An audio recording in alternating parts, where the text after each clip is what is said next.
Alors qu'une cinquantaine de tracteurs finistériens sont partis à Paris pour une grande manifestation nationale, dans ce lycée agricole à Lopérec, c'est la rentrée des classes. Donc je vous propose qu'on fasse un petit rappel sur la reproduction. Ici, ces élèves se préparent à devenir agriculteurs et apprennent les rudiments du métier. Il y a un peu de théorie, enfin beaucoup de théorie et un peu de pratique aussi. Un peu comment gérer une exploitation, après en zootechnie, l'anatomie des animaux. Ce professeur enseigne dans ce lycée depuis plus de 10 ans. Aujourd'hui, difficile de faire ce métier sans diplôme. Et ce qui compte pour cet enseignant, c'est d'apprendre aux élèves à s'adapter. Il faut leur montrer ce qui se fait. Voilà. Après, à eux de trouver leur voie par rapport aussi à leur philosophie. Je pense qu'il y a plein de façons de produire aujourd'hui. Elles sont toutes globalement, elles arrivent à faire vivre les gens, donc c'est important.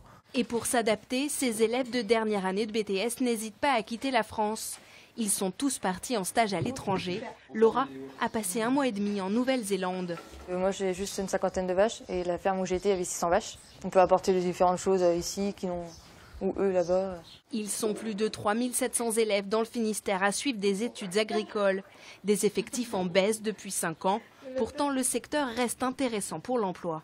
Dans le milieu agricole, on a cet anachronisme, c'est qu'aujourd'hui, il y a beaucoup plus d'offres que de demandes. Donc la main-d'œuvre est insuffisante pour satisfaire toutes les demandes. Un point positif qui ne fait pourtant pas oublier aux étudiants les récentes manifestations du monde agricole.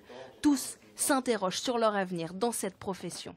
Ça fait un peu peur pour l'instant, mais il y aura sûrement une amélioration un jour. Je me suis remis en question un peu cet été au début. Et mon père a su me ramener à ma passion pour continuer. La passion, un sentiment qui anime tous ces futurs agriculteurs et qui devrait permettre à ce métier de subsister encore longtemps.